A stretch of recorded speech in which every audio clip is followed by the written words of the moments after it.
제가 전에 섬겼던 교회 권사님 딸이 요즘도 그 표현 쓰는지 모르겠는데 엄친 딸이었어요. 어렸을 때부터 예쁘고 착실하게 부모님 말씀 잘 듣고 잘 크고 이제 공부도 잘해서 예, 이 고등학교 졸업하면서 의대에 진학을 했습니다. 어머니에게 굉장히 이제 자랑스러운 딸이었는데 이 딸이 의대를 잘 다니다가 이제 본과 올라가서 이 실습을 몇 번 하고 나더니 어느 날 이제 부모님한테 폭탄 선언을 한 거예요. 더 이상 학교를 안 다니겠다. 공부하기 싫다. 여러 설득의 과정이 있었던 걸로 알고 있고, 뭐 저도 잠깐 이제 만나서 이야기를 나누기는 했습니다만은 그 완강한 결심을 이제 꺾기가 쉽지 아니하였습니다. 그래서 일단 휴학을 하라 하는 이제 부모의 요청도 거절을 하고 끝내 이제 자퇴를 하고 이제 집에 들어 앉았는데 세월이 흐르고 난 다음에 이제 권사님을 만나서 이야기를 들었을 때 달라지지 아니하였다. 모든 상황은 이제 크게 변하지 아니하였다라고 하면서 여전히 집에 앉아서 밥 먹고 하루 종일 만화책 보는 게 이제 그 아이의 일상이다 하는 말씀을 들었던 적이 있습니다. 부모로서 굉장히 이제 답답한 노릇이지요. 전혀 생각지 못한 일입니다. 잘 가던 길을 어느 날 갑자기 멈추고 이제 전혀 가지 말았으면 하는 이제 그런 길을 이제 가고 있다라고 하는 것이 부모님에게 얼마나 힘든 일일까 하는 생각을 하게 됩니다. 간혹 그런 경우들을 이제 볼 때가 있어요. 삶의 변화가 일어나는 경우, 이전에 살아왔던 이제 이 과거를 부정하고 이전과는 전혀 이제 딴판으로 살아가는 모습. 이게 사실 사도 바울처럼 이제 회심하고 회개해서 그리스도께 헌신하고 주님과 함께 이 삶을 산다라고 하면 너무 아름다운 일이 되는데, 반대의 경우에는 이제 안타까운 일이 될 수밖에 없지요. 이전에 선하게 행하고 좋게 행하던 그 모든 일들을 이제 뒤로하고 그 모든 것들을 내어버리고 가서는 안 된 길을 이제 가게 되면 이제 보는 사람들로 하여금 안타까움을 불러 일으키게 됩니다. 그런데 이러한 일이 우리에게도 얼마든지 일어날 수 있는 일이고요. 그 이 사례를 지금 우리는 이 성경에서 이스라엘을 통해서 이제 보게 됩니다. 지금 우리가 읽어나가고 있는 이 호세아서는 이제 크게 단락을 나눈다면 두 단락으로 나누어서 이제 지난주까지 읽었던 3장까지 한 단락이 되고 이제 오늘부터 이제 또 하나의 단락이 시작된다고 볼 수 있는데, 일단 지난주까지는 이제 하나님께서 호세아 개인 가정사를 통해서 하나님의 뜻을 전하는 것을 봤어요. 사건은 한 가정 안에서 일어나는 일이지만 그 사건을 통하여서 하나님이 지금 이스라엘에게 말씀하고 싶으신 것이 뭔가 하는 것을 이제 우리가 보았고요. 오늘부터는 이제 본격적으로 하나님이 이스라엘 백성들을 향해서 이제 말씀하시는 내용이라고 보시면 되는데요. 그 말씀 중에 먼저 2절을 보시겠습니다. 오직 저주와 속임과 살인과 도둑질과 간음뿐이요 포악하여 피가 피를 뒤이음이라 합니다. 보시는 대로 이제 여러 가지 죄악이 열거되어 있고요. 거기에 이제 연이어지는 이 피해 살육 현장이 지금 이 이스라엘 땅에서 일어나는 일 내지는 일어나게 될 일이라고 말씀을 하고 계십니다. 아주 고통스러운 일들을 겪고 있거나 아니면 겪게 될 것에 대한 말씀이라고 보셔도 되지요. 안타까운 건 이제 이런 일이 일어날 때에 사람들만 고통을 겪는 것이 아니라 이어지는 3절에 보시면 이런 말씀도 있어요. 그러므로 이 땅이 슬퍼하고 거기 사는 자와 들짐승과 공중에 나는 새가 다 쇠잔할 것이요 바다의 고기도 없어지리라라고 하면서 이제 함께 거하였던 모든 생물체, 심지어 거리를 두고 있었던 바다의 고기까지 없어지는 정도로 고통스러운 일들이 벌어진다는 말씀을 하시고, 그 가운데 땅이 슬퍼한다는 표현이 있잖아요. 자, 요 표현 이제 어떻게 받아들이실지 모르겠지만 성경은 때때로 인간의 죄악으로 인하여서 고통을 당하는 이제 땅의 현실을 우리에게 알려줄 때가 있습니다. 사실 창세 때부터 그런 일은 있었죠. 죄는 아담과 하와가 저질렀지만 땅이 가시와 엉겅퀴를 내잖아요. 이제 땅이 함께 고통을 겪어 나가는 거예요. 가인이 아벨을 죽이고 땅에 묻어 숨겼는데 이 아벨을 대신해서 땅이 울부짖습니다. 자, 이렇게 보면 이제 성경이 땅을 의인화하는 것처럼 이해하기 쉽지만 그렇지 않아요. 이 땅이라고 하는 건 사실 우리 생명의 터전이에요. 우린 다 땅에서 왔기 때문에 흙으로 돌아갑니다. 그리고 이 땅이 우리에게 필요한 모든 것들을 내주잖아요. 우리가 먹을 것들이 다 땅에서 나와요. 그래서 땅을 중요하게 여기는 신토불이라는 표현이 나왔어요. 그 땅에서 나는 걸 먹어야 된다 뭐 하는 식의 이제 주장도 있었던 거잖아요. 자, 이 땅이 우리의 생명과 함께 더불어 살아가는 생명의 터전인데, 이 생명의 터전 위에서 온갖 악한 일들이 저질러지다 보니까 이 땅도 슬퍼할 수밖에 없는 이제 그런 일들을 겪게 될 것이다라고 하는 말씀입니다. 자, 왜 이런 일을 겪게 되는가 하는 이유를 이제 보시면, 먼저 1절에 하나님이 이렇게 말씀하세요. 이스라엘 자손들아 여호와의 말씀을 들으라. 이제 여기서부터 본격적으로 하나님이 이제는 이 호세아 가정사가 아니라 이스라엘 백성들에게 직접적으로 이제 말씀하시는 내용이라고 보실 수 있는데, 그 말씀 가운데 여호와께서 이 땅 주민과 논쟁하시면서 하시는 말씀이, 이 땅에는 진실도 없고 인애도 없고 하나님을 아는 지식도 없다 말씀하시면서, 이런 상황 때문에 지금 이제 겪게 되는 여러 가지 일들이 아까 읽었던 2절과 3절에 이어지게 되는 거예요. 자, 여기서 지금 이 이스라엘에 사라진 거 몇 가지를 열거하지요. 첫째는 뭐예요? 진실이 없다는 거예요. 둘째는 인애가 없다는 겁니다. 자, 이 진실이 없다는 건 거짓말밖에 남는 것이 없다라고 하는 것인데, 자, 이 진실이 사라지고 거짓말밖에 없을 때에 어떤 일이 일어나는지 아시죠? 저는 뭐 우리가 요즘 겪어나가는 일이 아닌가 하는 생각을 이제 많이 하게 되는데요. 요새는 기사를 보면 이게 진짜인지 가짜인지 좀 혼동이 오기 시작을 하더라고요. 요새는 뭐 웬만하면 다 기자고 웬만하면 다 뉴스를 만들어내고, 그 뉴스를 이제는 사건보다는 관점에 따라서 만들어내기도 하고, 또 거기다가 이제 AI까지 동원해 가지고 기사를 만들어내다 보니까 도대체 이게 어디까지가 사실이야? 심지어 전쟁을 하면서도 뭐 어느 지역이 이제 이 폭격이 임하고 나니까 그걸 이제 뭐 미사일이 떨어졌다고 이야기하는 쪽과, 아니다 그거 요격한 잔해가 떨어진 거다라고 하면서 나라들 간에도 서로 다른 주장을 하고 있다 보니까, 도대체 이게 지금 어떻게 벌어지는 일인지 알래야 알 방법이 없는 거예요. 그러니까 정말 진실이 없어지고 남는 건 포악함과 피가 피를 디데임밖에 없는 거죠. 그런데 이런 기사들을 읽다 보면 그건 그들이 하는 일이고 그들이 저지르는 거짓말처럼 여겨지지만, 여러분, 우리는 진실할까요? UCLA의 브라이언 교수가 현대인들이 보통 평균적으로 일주일에 한 13번 정도의 거짓말을 한다는 조사를 했는데요. 거짓말의 내용이 다양합니다. 생각보다. 그냥 정말 남을 속여서 내 이득을 취하기 위해서 하는 거짓말은 말 그대로 속임이고 사기가 될 수 있는데요. 이것만이 아니라 감상적인 거짓말도 있다는 거예요. 느낌을 가지고 이야기하는 거예요. 사실을 가지고 이야기하는 것이 아니라 내 느낌이나 내 추정이나 내 생각을 가지고 전달하는 것도 실은 거짓말이라고 하는 것이죠. 이거 아니라고 한다면 이제 그 다음에 과장도 거짓말의 범주에 집어넣습니다. 왜냐하면 사건보다 사실보다 확대하잖아요. 포장하잖아요. 좀 더 재밌게 흥미롭게 전달을 하기 위해서 실제 있었던 것보다 부풀려서 말하는 이 과장도 우리가 흔히 저지를 수 있는 거짓말이라고 이야기를 하고요. 또 하나의 거짓말은 이제 둘러대는 거짓말, 잠시의 비난을 모면하기 위하여, 책임을 회피하기 위하여 이렇게 저렇게 이제 다른 말을 하게 되는 경우가 있고요. 그거 아니라면 이제 실제적으로 비밀을 감추기 위한 거짓말 등 다양한 형태로 우리는 매주 13개 보다 많거나 적거나 그런 거짓말을 하면서 살아간다는 거예요. 진실이 없는 우리의 모습일 수 있다는 것입니다. 거기에 이제 이 인애도 없다라고 하는데, 이 인애가 없다는 건 아시지요? 자비를 베풀지 않는 거예요. 끝까지 미움을 버리지 못하는 상황을 말합니다.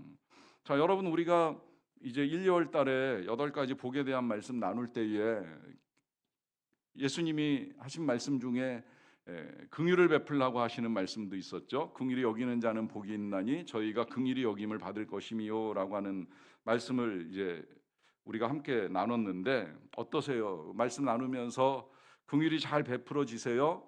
여전히 긍휼이 베푸는 것이 어렵습니까? 왜 어렵다고 생각하십니까? 이 어려움 때문에 우리가 어떻게 긍휼을 베풀 수 있는가라고 하는 것도 말씀을 드렸는데, 자주 말씀을 드립니다. 너무 중요하기 때문에 말씀을 드립니다. 반복하는 이유는 강조하기 위한 것인데, 긍휼을 베푸는 출발점은 내가 똑같다고 생각하는 거예요. 긍휼이 여길 수 없는 그 사람과 내가 다르지 않다.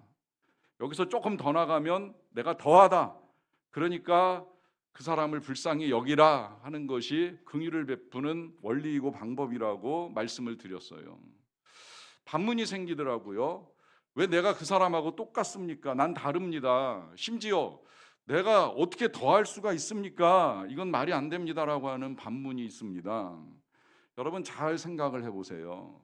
내가 다르지 않다라고 생각하는 건 내 관점, 내 기준, 아직도 내가 하나님됨을 버리지 못하기 때문에 보는 시각이고요. 하나님 관점에서 보면, 하나님의 기준으로 보면 그나 나나 다를 거 없어요. 똑같아요.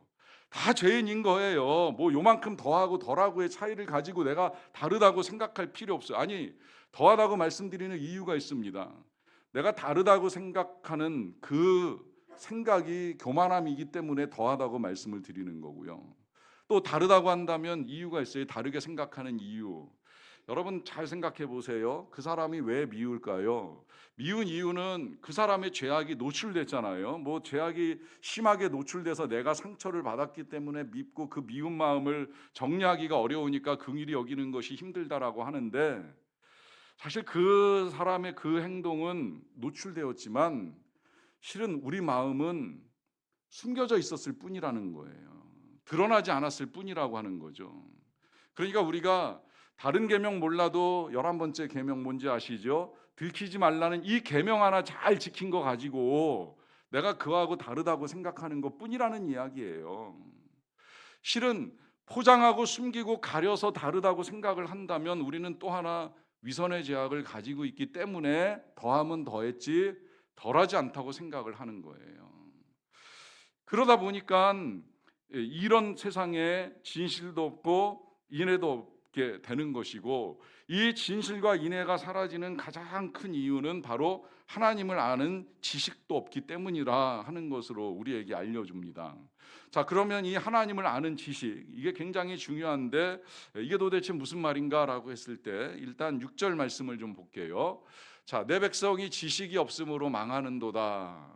네가 지식을 버렸으니 나도 너를 버려 내 제사장이 되지 못하게 할 것이요 네가 네 하나님의 율법을 잊었으니 나도 네 자녀들을 잊어버리리라라고 하는 말씀을 하십니다. 자, 여기서 지금 하나님께서 이 백성, 이스라엘 백성들이 이제 지식이 없음으로 망한다, 망하는 이유를 이제 밝혀주는 거예요. 그건 지식이 없어서 망하는 것인데, 이 지식은 하나님을 아는 지식이라고 이제 앞서 나왔고요. 하나님을 아는 지식을 버렸기 때문에 나도 너를 버려 네 제사장이 되지 못하게 할 것이라고 하는 말씀을 하시는데, 자, 여기에 이제 하나님이 가지고 계셨던 마음이 나오는 겁니다. 그 마음은 뭐냐면, 하나님은 이스라엘 백성들에게 있어서 특정 지파, 말하자면 뭐 레위 지파, 그 레위 지파 중에서도 아론의 후손들만 제사장의 삶을 사는 것을 원하셨던 것이 아니에요. 실은 이스라엘 백성 전체가 다 제사장이 되기를 원했어요. 이 나라가 정말 제사장 나라가 되어서, 이게 출애굽기 19장에 계명을 주시기 전에 미리 말씀하신 것인데, 너희는 거룩한 백성이요 제사장 나라가 되리라라고 하는 계획을 가지고 계명을 주실 때에 그 이스라엘이 제사장 나라가 된다는 말씀의 의미는 이 나라를 통하여 열방이 하나님을 알게 되고, 열방이 하나님께 나아오게 되고, 열방이 하나님께 나아와 회개하고 거룩한 백성들로 살아가기를 원하는 사명을 감당하기를 원하셨던 거예요. 그런데 제사장 나라가 되기는커녕 먼저 죄를 짓고 먼저 하나님을 버리고, 그래서 인애와 진실 없는 삶을 살다 보니 하나님이 제사장 나라를 삼을 수가 없다는 거죠. 버릴 수밖에 없다는 말씀을 하시는 거예요. 거기에다가 그냥 버린다고만 말씀하시는 것이 아니라 다시 6절 보시게 되면 끝부분에 이런 말씀 하시잖아요. 6절 마지막 부분에 네가 하나님의 율법을 버려 잊었으니 나도 네 자녀들을 잊어버리리라 라고 하는 말씀을 하십니다. 자, 하나님을 아는 지식이 없다는 거에 대해서 풀어주시기를, 하나님의 율법을 잊음으로 나도 네 자녀들을 잊어버린다라고 하는 말씀을 하시는데요. 자, 율법을 잊는 결과 자녀들을 잊어버린다. 뭔가 좀 이상하죠. 하나님의 율법을 잊었는데 갑자기 이 백성들을 향해서 말씀하시는 것이 아니라 자녀들을 향해서 내가 잊어버릴 거야라고 말씀하시는데, 여기서 잊어버린다. 자, 하나님이 자녀들을 잊어버린다고 하실 때에는 그 자녀들 더 이상 책임지지 못하시겠다고 말씀하시는 거예요. 이젠 알아서 해라 하시는 듯한 의미로 받아들이시면 되는데, 그 이유는 율법을 잊었기 때문이라고 말씀을 하십니다. 자, 왜 율법을 잊는 것과 자녀들을 책임 안 지시는 것과의 상관관계가 있을까요? 여러분, 하나님은 가장 사랑하시는 대상은 사람인 게 틀림이 없어요. 사람들을 사랑하시니까 지금 계속해서 그 사랑하는 선지자 보내셔서 고난당하게 하시고, 그 고난을 통하여 이스라엘 백성들이 얼마나 처절한 죄악 가운데 있는지를 깨닫게 하시는 건 틀림이 없는데, 그와 더불어서 하나님이 그 사람들을 바르게 인도하시기 위해서, 선한 길로 이끌어 주시기 위해서 세우신 것들이 있습니다. 그 세우신 것들이 우리가 이제 알고 있는 하나님의 율법 말씀인 거예요. 하나님의 날, 거룩한 성일, 주일 내지는 안식일인 거예요. 하나님이 귀히 여기시는 공간, 성전 내지는 예배당이 되는 거예요. 이런 것들이 굉장히 하나님이 귀히 여기시는 것들인데, 이런 것들을 귀히 여기지 아니하고 무시하고 자기의 생각대로 살아가고 있으니 하나님이 그 자녀들을 책임 못 지시겠다고 말씀하시는 거예요. 여러분, 우리는 우리의 자녀들을 사랑합니다. 우리가 우리의 자녀들을 귀히 여기잖아요. 여전히 많은 부분 우리의 기도와 눈물은 우리의 자녀들을 향할 때가 많다는 사실을 다 인정하시잖아요. 왜 그럴까요? 사랑하고 귀히 여기니까요. 그런데 그렇게 우리가 우리의 자녀들을 귀히 여기는 만큼 하나님도 하나님의 백성들을 귀히 여기시고, 그 백성들을 위하여 말씀을 주시고 성전을 주시고 성의를 주시고 은혜를 베풀어 주셨는데, 이걸 하나 귀히 여기지 않는 거예요. 다 내다 버리는 거예요. 다 잊어버리는 거예요. 그러다 보니까 하나님이 이렇게 지금 말씀을 하고 계십니다. 그러면 우리는 어떠할까요? 우리 중에 과연 그렇다면 누가 하나님의 말씀을 잘 지켜서 나는 율법을 지켰으니 하나님이 나에게 뿐만 아니라 우리의 자녀들에게도 은혜를 베풀어 주셔야 된다라고 감히 말할 수 있는 사람이 어디에 있을까요? 사실 그렇게 말한다는 것 그 자체가 그야말로 바리새인 같은 이제 위선이 될 수밖에 없는데요. 그렇다고 한다면 하나님께서 지금 그들이 율법을 버렸기 때문에 자녀들을 버린다고까지 말씀하시는 이유가 무엇일까요? 자, 이것을 우리가 다시 1절을 보고 나서 한번 생각을 해봅시다. 자, 하나님이 말씀하십니다. 이스라엘 자손아, 여호와의 말씀을 들으라라고 하시면서 여호와께서 이 땅 주민과 논쟁을 하시는데, 자, 여기서 이제 주님이 논쟁을 하신다라고 하는 말씀을 하시는 건 지금 싸우자는 말씀을 하시는 게 아니에요. 다시 한번 잘 들어보고 생각을 해보자라고 하는 것인데, 그 생각을 하자고 하시는 말씀 끝에 이제 하나님을 아는 지식이 없다라고 하는 말씀을 하시잖아요. 이 하나님을 아는 지식을 버림으로 말미암아 이스라엘 백성들이 진실도 잃어버리고 자비함도 잃어버려서 여러 가지 고난을 겪는 것에 대해서 말씀을 하십니다. 자, 그러면 하나님을 아는 지식은 도대체 뭡니까? 율법을 좀 아는 것입니까? 아니면 그 아는 율법을 좀 지켜나가는 삶입니까? 아니지요. 늘 말씀드리지만 하나님과의 관계에 있어서 이 안다라고 하는 단어는 그냥 그야말로 우리의 머릿속에 있는 지식을 의미하는 것이 아니잖아요. 어떤 관계 속에서 살아가느냐, 어떤 경험을 했느냐라고 하는 것, 단순히 성경을 많이 알고 율법에 지혜가 있고 지식이 있는 문제가 아니라 어느 정도 하나님과의 관계 속에서 살아가느냐라고 하는 것이에요. 여러분, 분명히 아셔야 돼요. 우리가 이미 십계명 율법 말씀을 몇 주간에 걸쳐서 저와 여러분들이 나누었기 때문에 대충 그 계명 정도는 알고 있습니다. 하지만 중요한 건 계명을 알고 있느냐 모르냐의 문제가 아니지요. 계명보다 중요한 건 그 계명을 통해서 우리에게 주시기 원하셨던 하나님의 사랑, 하나님께서 얼마나 우리를 사랑하시는가. 그렇기 때문에 결국 이 율법의 요약이 뭐예요? 하나님을 사랑하라, 이웃을 사랑하라. 더 줄이자면 하나님을 사랑하시면 되는 거예요. 그러면 이웃을 사랑할 수 있는 거예요. 이웃을 사랑하기가 힘든 건 하나님을 사랑함이 없기 때문인 거예요. 정말 하나님의 사랑을 알고 하나님을 뜨겁게 사랑하는 마음을 가지고 있으면 가장 가까운 가족들로부터 타인 아니라 원수 누구라도 긍휼히 여기고 사랑할 수 있는 거예요. 율법의 마침, 율법의 완성은 사랑인 거예요. 사랑이 없으니까 거짓말을 하는 거예요. 사랑이 없으니까 인애를 베풀지 못하는 거예요. 하나님을 사랑하지 않으니까 형식만 남고 껍데기만 남고 메마른 세상이 되어가고 있는 거예요. 정말 하나님을 사랑한다면 사랑할 수 있습니다. 용서할 수 있고 자비를 베풀 수 있습니다. 지금 우리에게 회복되어야 하는 것이 다른 어떤 것이 아니에요. 뭘 더 하려고 애쓸 필요도 없어요. 수고하고 애쓰는 게 중요한 문제가 아니라 하나님을 사랑하는 마음을 갖는 것이고, 그 사랑의 증거로 나와 가장 가까이 있는 사람부터 용서와 자비를 베풀면서 사랑하며 살아가는 거예요. 그 자리가 하나님의 나라가 되는 것이고, 그 자리가 천국이 되는 거예요. 상황이 바뀌고 삶이 바뀌어서 천국이 될 거라고 기대하지 마세요. 내 마음이 바뀌어야 돼요. 내 마음이 먼저 하나님을 사랑함부터 시작할 수 있어야 돼요. 이것이 하나님을 아는 지식입니다. 이 사랑이 저와 여러분들에게 충만하기를 축원합니다. 같이 기도하시겠습니다. 이 시간 같이 기도할 때에 여러분 곰곰이 생각을 해보십시오. 진실합니까? 긍휼히 여기고 인애와 자비를 베풀고 계십니까? 하나님을 아는 지식을 가지고 계십니까? 과거의 지식 아닙니다. 성경 좀 안다는 걸 말하지 않습니다. 정말 하나님을 경외하는 마음, 하나님을 긍휼히 여기는 마음, 하나님의 사랑을 귀히 여기는 마음, 그래서 그 사랑으로 진실하게 사랑할 수 있는 마음 필요합니다. 주님께 구하며 나아갑시다. 함께 기도하겠습니다.